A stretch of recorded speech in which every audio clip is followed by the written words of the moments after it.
Can you turn on that light? That's terrible. Wow. It's way too early for that bright light. Okay, thanks. Good morning, everybody. Welcome to the OPW session here at the ARC Forum. My name is Keiter. I'm the head of the Global Account Management team within B&R Industrial Automation. We are focusing on end users in food and beverage, pharmaceutical, home and personal care. And at the same time, I'm the chairman of the packaging work group currently. And I want to give you a quick update about the packaging work group, what has been accomplished over the last year and over the last couple of years, I have to say. So, but first of all, the question from my side, who's here for the first time? Who hasn't been here earlier? So, are you familiar with the OMAC group a little bit, or it's completely new? Completely new, okay. So, to start with the presentation, I will give you a little background on OMAC. OMAC was founded in 1994. The original name was Open Modular Architectural Control. That changed in 98 to the name that is still existing, which is the Organization for Machine and Automation and Control. We are a group mainly combined out of end users, machine builders, and technology providers. We also have system integrators that work with us, and we are working on standards. We try to provide standards for the industry and make sure we help out with all the issues the end users are facing currently with their installations, and I will get back to that in a minute. In general, we have two working groups, two major working groups, the machine tool group and the packaging work group, and the people leading these groups are mainly Brian Griffin with Nestle, who's the chairman of the board, and then David Odendahl with Boeing, who's the chairman of the machine tool working group, and myself, as I said, chairman of the packaging working group. Coming to the update for OPW. What is the reason why we do that? This slide is, I have to say, is not my slide. It's coming from P&G, but I think it's a great slide because it says the Wild West of software. This is what end users are facing still now. It used to be worse in the past, but it's still now. They want to purchase machines from different vendors. Let's say a packaging line consists out of 10 different machines, and if it gets worse, there are 10 different machine builders involved, and if it's really worse, then 10 different technology providers. So, and then to integrate these machines into a line, that can be really a challenge or even a nightmare. Because the problem what we see right now is the inconsistency of the software in the machines. Between the technology providers, between the machine builders, but even if you have one machine builder that comes up with two machines in the line, it depends who programmed the machine, who did the code for the machine. If it's two different engineers, it looks completely different. And to maintain these machines is not easy, but also to integrate these machines. You need some information for the vertical and the horizontal integration of these machines into a line. You don't know where you get this information. You have a system integrator that calls on the OEM and says, okay, give me this information, give me that information, better give me all your code and I will look for it. It will take a lot of time, but I will look for it. So all these end users, they are part of OMAC and they said we need to solve these issues. And there might be solutions, and other industries, they have already a solution, like the IT world. They have a USB plug. That works everywhere. You have a USB device, you plug it into your computer. It takes a minute for the driver installation. It works. Why not a packaging machine? Would be ideal if we could do that. And actually, We have done things like that, and this is really the goal for OMAC, to get answers to all these questions. We had, together with 3 other technology providers, we worked with Nestle on a little demo, I have to say. First of all, we had 4 controllers, and Nestle asked their preferred suppliers to come in and said, okay, here's the challenge. We want you to come up with, each of you, with a controller. This controller should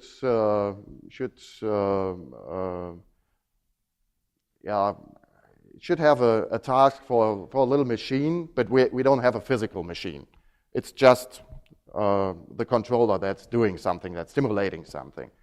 But we want you to integrate all these controllers into a packaging line. But assume we don't have an MES, we don't have a line controller, we have nothing. You have to talk on the machine level, machine to machine. So first question was, what kind of communication protocol are we going to use? And Siemens said, okay, it's Profinet. Rockwell said, oh no, wait a moment, it will be Ethernet IP. Then we said, oh, PowerLink is a good idea. And the other said, oh no, not PowerLink. And the Schneider guy said, oh, Circus might be. So it was going back and forth like a tennis match. Ding, dong, ding, dong. So it ended up with Brian, who said, stop. We need to find something that works for all of you. And we said, okay, there's no real communication driver that we all have. The only thing that came into my mind, as well as my fellow from Schneider, we said, okay, there's something that is called the Weihenstephan protocol. It's something that is used in Europe in the beverage industry. It's a very, very basic protocol, and we can use that because everybody has it already as a function block. So we can use it. And Nestle said, okay, good idea, let's do that. So we did that, and we had a proof of concept that PegML, using the PegML data, the information from the packaging, from the peg tags, as well as the state model, that this works for machine integration. We said, okay, each of the controllers will have only 2 buddies to talk to, one upstream, one downstream. That's it. 2 Ethernet IP. That's it. And not Ethernet IP, two Ethernet IP addresses. So, and that's it. So we had a proof of concept, and then Nestle said, okay, we need to prove that with a real machine.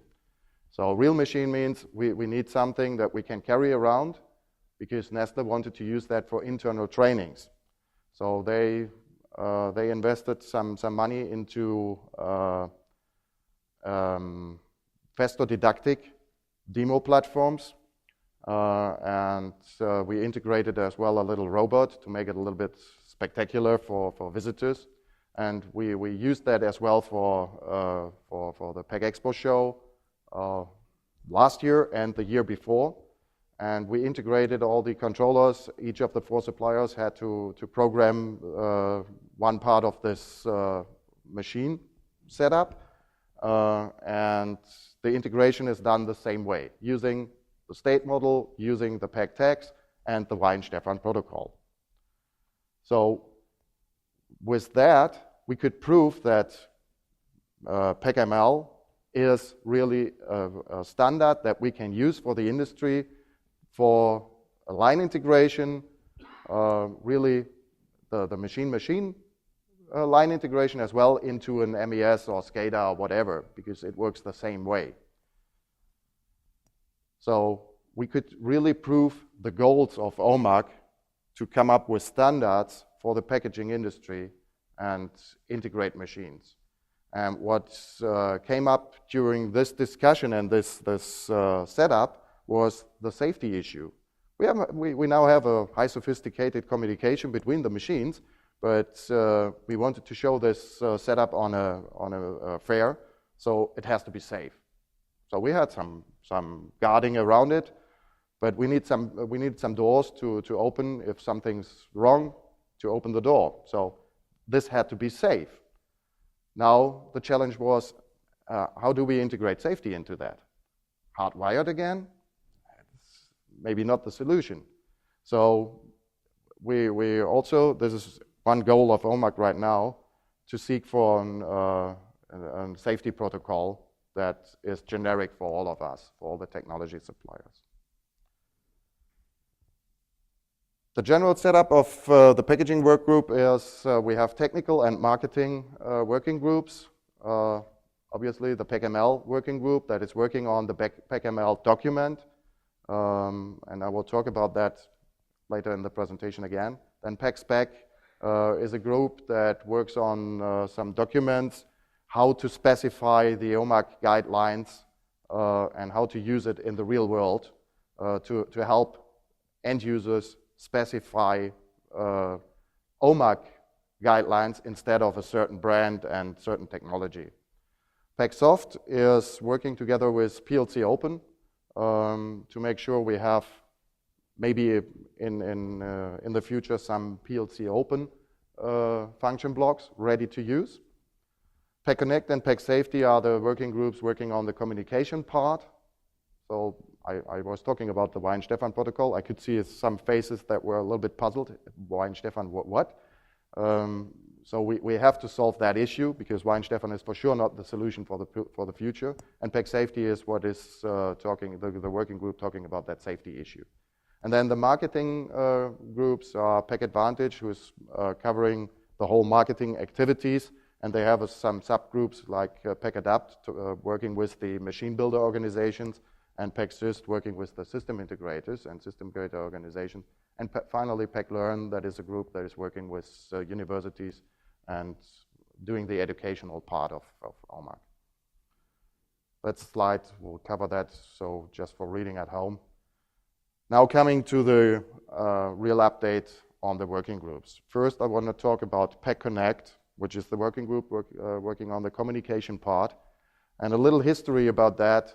The initial goal for that working group back in the early 90s was really to define a control architecture platform for the machine, for a packaging machine. It was really the internal communication within a machine. So Circus was named the standard for the communication for server-based applications in the very beginning.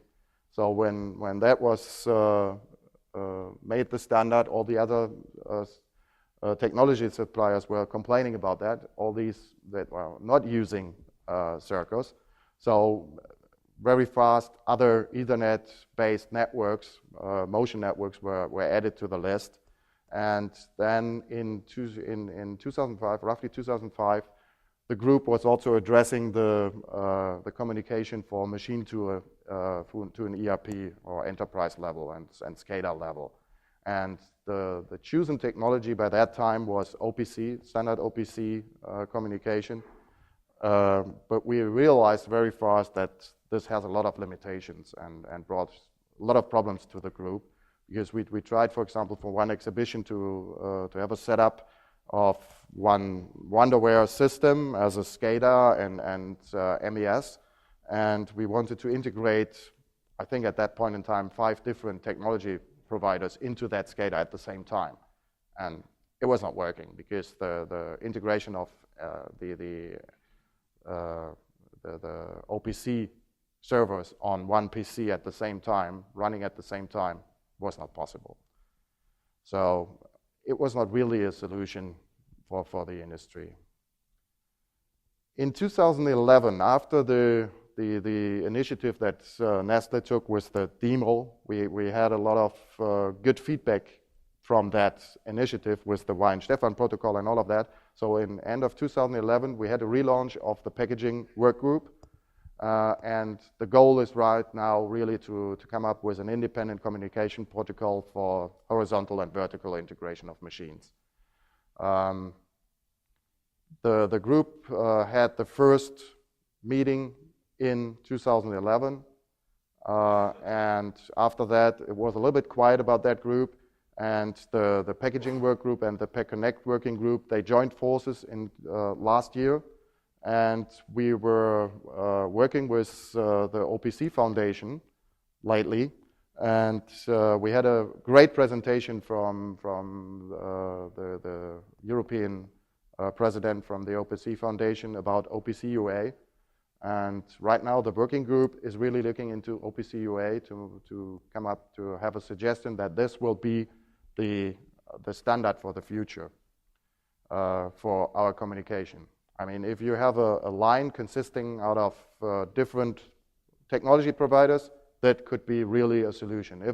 If a packaging line is 100%, let's say Rockwell or Siemens, there's no need for OPC UA or anything else. You can use the native protocol. But if a line is consisting out of different technology providers, then OPC UA is for sure a good idea, because we don't have to deal anymore with the old-fashioned Windows COM/DCOM problems. And the other very important topic for us was that OPC UA is also addressing cyber security. It's already implemented into their protocol. And the other good thing is that in the past, OPC was a little spec, a written spec, and you had to come up with your own driver. You had to program your own driver for that and be compliant with the spec somehow. With OPC UA, the organization, the OPC Foundation, has all the protocols, all the stack ready. You buy a stack and then you use the stack, and you can be sure it's proven, it's ready, it works. You just have to integrate it into your system. What we are doing next is the working group said, okay, let's come together, the technology providers, whoever wants to join. We want to do a little kind of demonstrator. It will be a simulation. We will use different controllers. We will have a simulation of a packaging line, maybe some 3D graphics that will be animated to make it a little bit more interesting. But basically, it's a simulation. But we will use OPC UA for the communication, and we will do that hopefully during the year. And the goal is to have it ready for PegExpo, to maybe show something at PegExpo, to show a real living solution at PegExpo. And we will also use the OMAC HMI graphics that came from Nestle and in that, but we will use that for this little demonstrator. Then PEG Safety, the other working group, as I said, they joined forces. It's the same team working on these activities right now. The goal is really to maximize the operational safety for machines and for packaging lines, and really to reduce the efforts for the line integration based on the safety integration. Kickoff of this team was January 2012, and in the meantime, the group defined machine safety interface, MSI. It's a little profile. It's a control byte and a status byte. You will see it in a minute, and this covers all the safety-related issues that we could find during the discussion.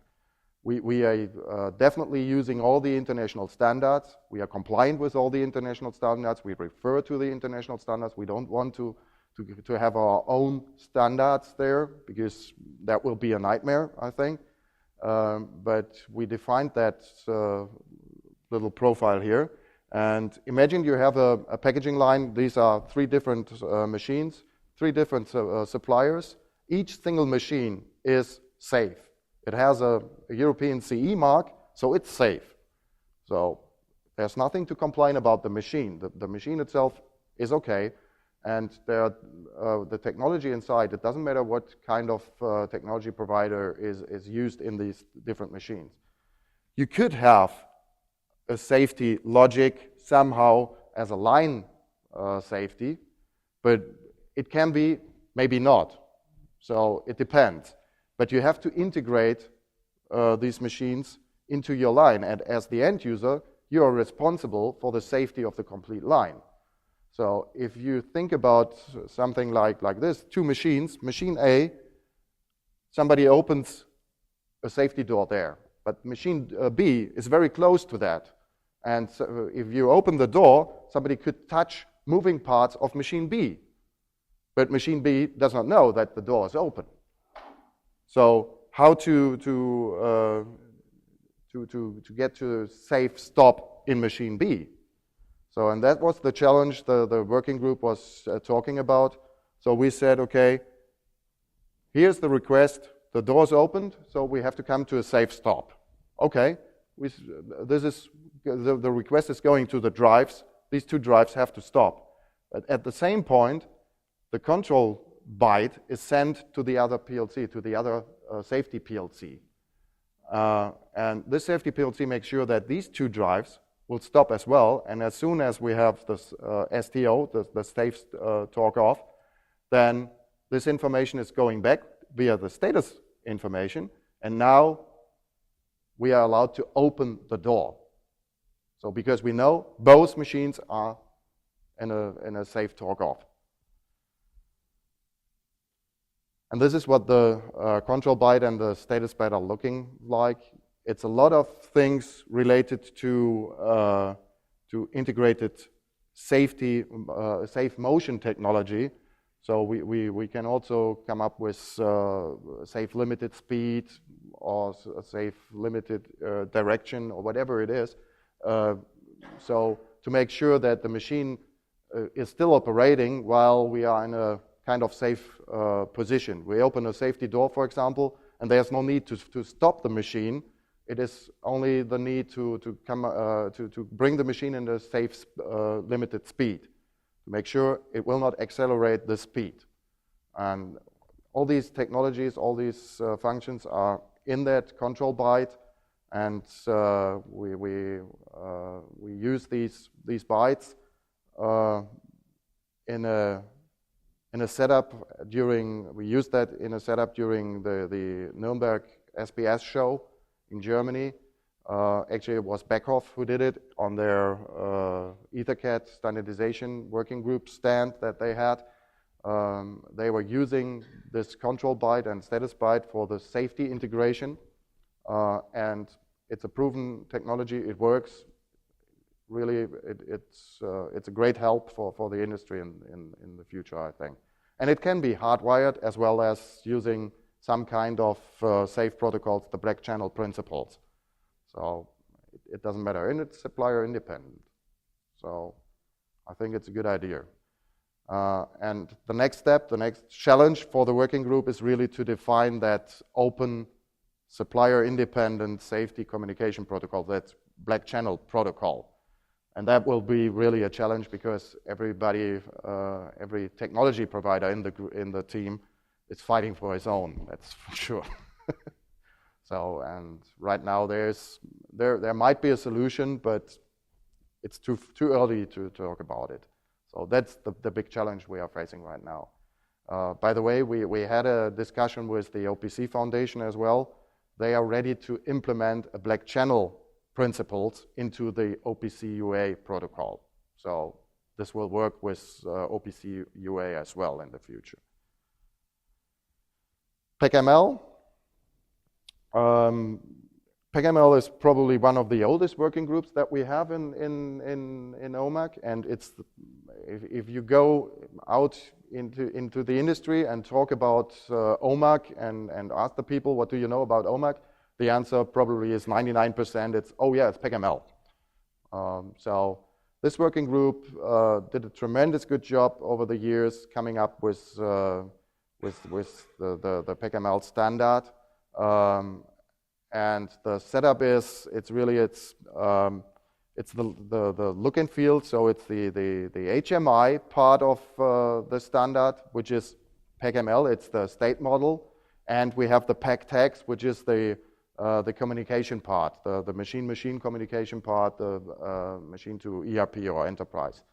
And there is another part within the PegML document, at least we refer to that. It's a different working group, the Make-to-Pack working group, which is the ISA S88 Part 5.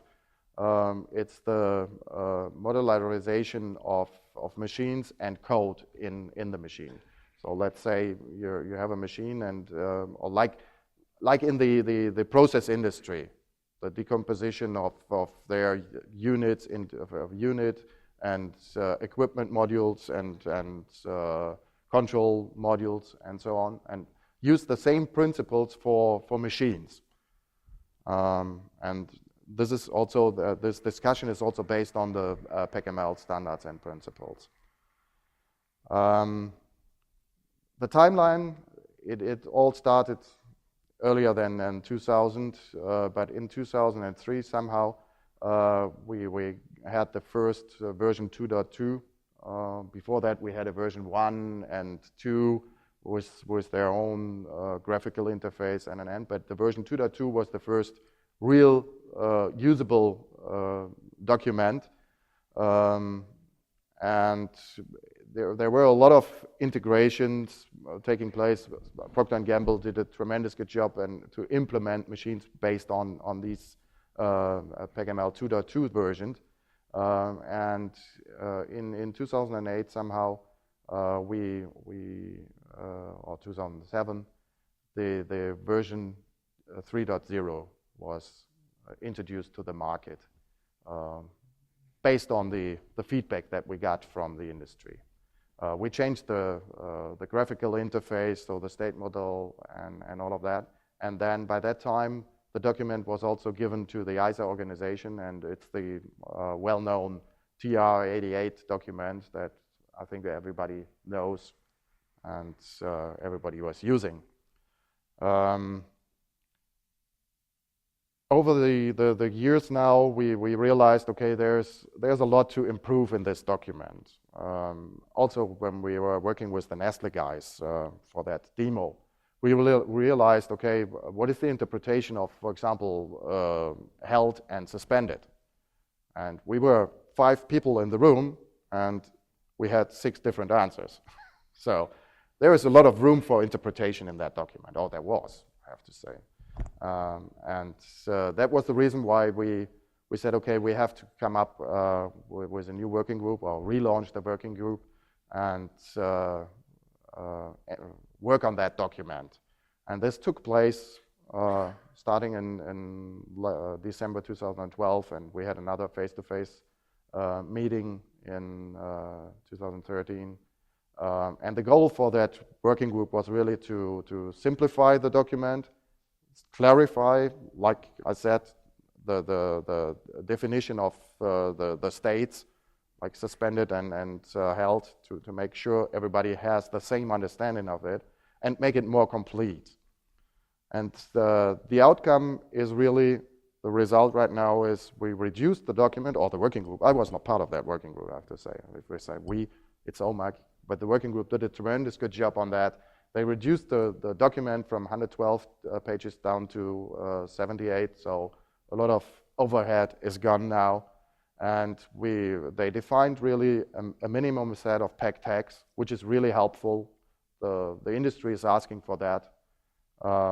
And a minimum set of states, which is also very important to say, okay, this is the minimum set of tags and states that you need. Because I have seen implementations where most of the states were not visible. I said, what about suspended? What about held? What about aborted? Oh, we don't need it. Sorry, but this is against the complete understanding of this standard. So hopefully this will help in the future. And as I said, we clarified the states, the interpretation of the states, and they also filled some gaps in the reason codes and warnings to the PEG tags. What has been done very recently is we released the document again to the ISA organization in January this year. we had a conference call with the ISA organization. There was a team from OMAC and the PegML working group. We had a conference call with the ISA organization to get a feedback from the ISA organization on that new document. And the ISA organization was really happy about what has been done and what has been accomplished. And their suggestion was to change the name of the document from TR, from technical report, to an RP, recommended practice, within their organization, which is, from my understanding, a big step forward. So, and they also said it might be a good idea to start the work to get an approval with to get it in IEC standard. This will take a while, I'm pretty sure, but anyhow, we have to start that.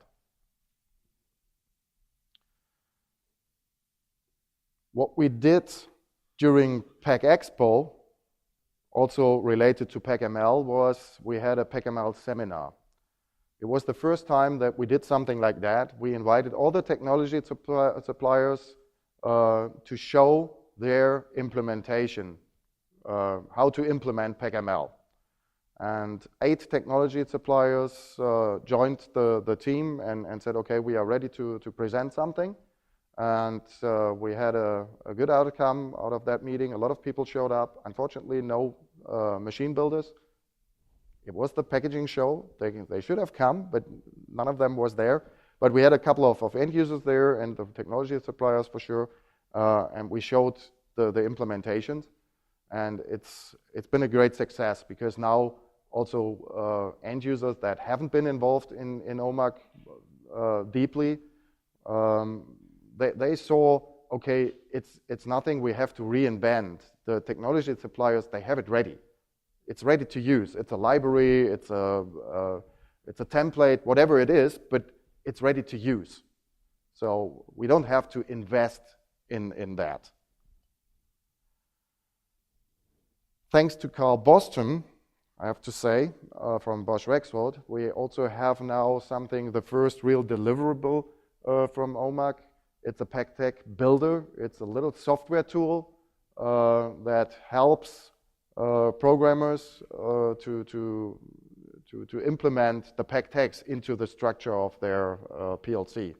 It's a little XML-based import-export tool, and Carl did a very nice job there to set that up. It's a little graphic how it looks like. So you have to you can select what kind of text you want to use, just command, status, or admin, which text you want to use there. You click it and it's done. Or you can also select the minimum set of PEG tags automatically. And save and load configurations, sure, that's something in there. As I said, it's an XML-based tool. You can export it, and it will be imported into the PLC. Some PLC vendors have to work on it a little bit, but to adjust the XML file a little bit. But I had the feedback from at least 3 or 4 of the suppliers that were part of that seminar that said it works immediately. So, and then it gives you an idea of the type of the structure, if it's an area or whatever size.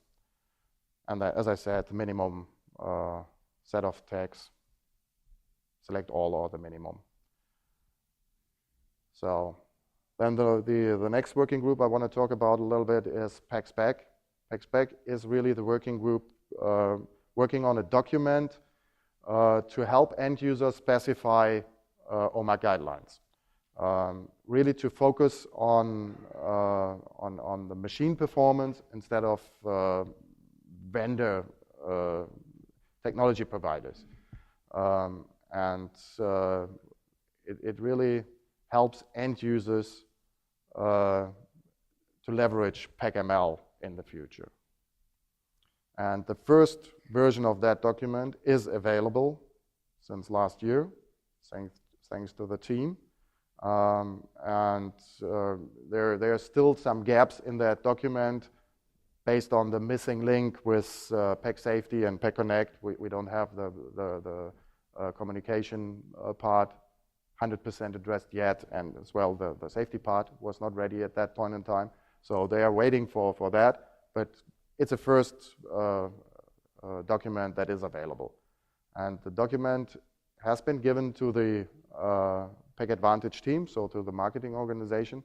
They will share it with their subgroups and see what the subgroups, get the feedback from the subgroups, and then get back to PEG Spec and see what we need to do to enhance the document. Then I come back to that strange German word, Weihenstephan. I don't know who's familiar with the Weihenstephan organization. Weihenstephan is the university in Germany that works in the beverage industry mainly. At the same time, it's a big dairy in Germany and a big brewery. The Weihenstephan beer is very famous, as well as the Weihenstephan dairy product. They are very famous. But we are here talking about the university part of Weihenstephan, of that organization. They came up with their Weihenstephan tool for the beverage industry, because some of the big end users in the beverage industry approached the Weihenstephan University and said, we need machine data collection out of our complete equipment, and you need to help us. And this is what the Weihenstephan tools are about. It's data collection. It's not machine integration. It's not meant to be there. It's data collection. The problem that we were facing over the last couple of years was that the industry has seen us as competitive organizations. We are both working in the same area, which is not true. I mean, talking to the Weihenstephan guys, I'm in touch with the Weihenstephan guys very frequent, and they always say, we are not competing. We are data collection, you are more integration. We have parts that overlap, yeah, for sure, but we need to make sure that we harmonize that, first of all, our tools, and then really make sure that the industry understands that we are not competing. So the goal is that we have a common press release maybe in the future. And we had a harmonization meeting already. I think it was 2006, 2007. I wrote it there. I couldn't remember really when it was. It was the time when we were working with PegML. Mike Lamping from P&G was leading the group at that point in time. And we organized the meeting with the Weihenstephan guys during the Hanover Fair in Germany. And we were talking about the harmonization. At that point in time, the Weihenstephan guys said, okay, we have a state model. Also, we have a graphical part of that state model, but it's ugly. And we don't use it actually. We will use yours in the future. So that was the first part of the harmonization. The other thing was, they said, okay, you have your PEG tags. We have a huge amount of tags. We call them Weihenstephan tags. And we will integrate the OMAC tags into our structure. It will be called Weihenstephan OMAC tags. So, and they integrated that. End of last year, the ABMI organization approached me. ABMI is an organization that's called Association of Beverage Machine Industry. It's an organization. It's mainly Krones, KHS, Sidel. They were the founding members. So they were talking about, or they sit together regularly and talk about standards for their industry. And one part out of that is also is also in controls and working on Weihenstephan, for example, because they are using Weihenstephan mainly because the beverage industry is demanding it. But sometimes they also have the request to integrate PegML. And they approached at the same time me as the chairman for the OPW team and the Weihenstephan guys and said, we need to have a meeting, we need to sit together because we need to find a conclusion how we can use both standards and how we can integrate both standards at the same time. So the outcome there was that we said, okay, again, Bei and Stefan said, we will not use our state model anymore. We will use the OMAC state model, the graphical part. And what they have is, for example, what we call suspended. So the machine is somehow waiting because something's wrong in the line. The Bei and Stefan guys, they have much more information, detailed information on that to make sure for their OEE calculation that they have detailed information why the machine is waiting. So for the ABMI guys, it was clear, okay, if we have to use Bei and Stefan or vice versa, if we have to use OMAC, then we will integrate that these tags or these states into suspended. If we have to use OMAC, we call all these states, we call them suspended. Vice versa here for aborted and so on. So, and the same is here for the modes and the unit modes. They have more information there, so that's what they want to do. And the goal for the ABMI organization really is to come up with a press release as well. So we should do something together with Bei and Stefan on our own, but ABMI is doing something similar.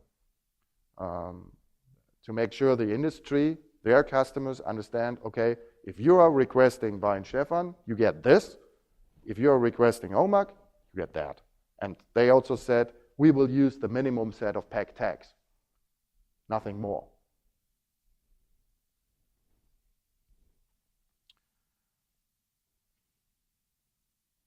And last but not least, I want to talk a little bit about an upcoming event that we have scheduled during the automation conference in Chicago in May.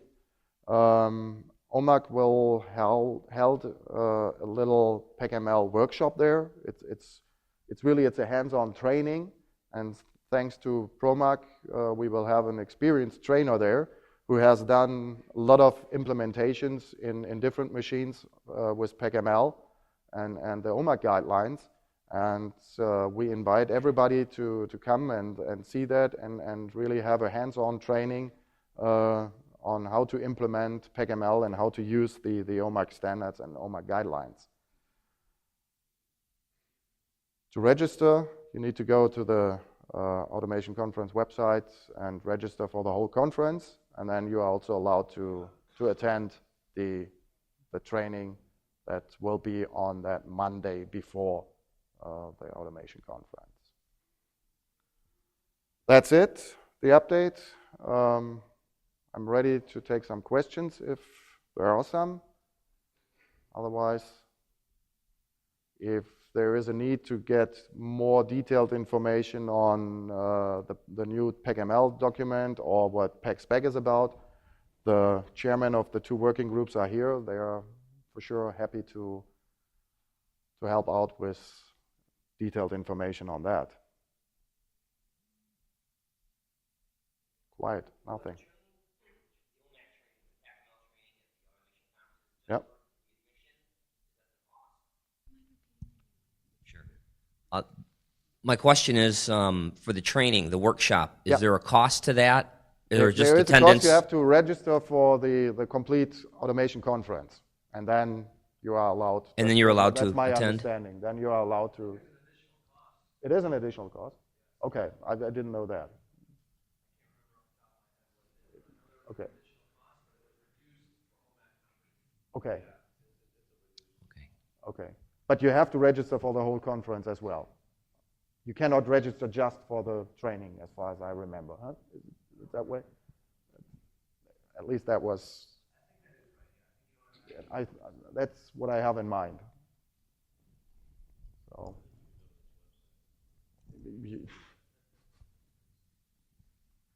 I think if you go to the website right now, you won't find the training.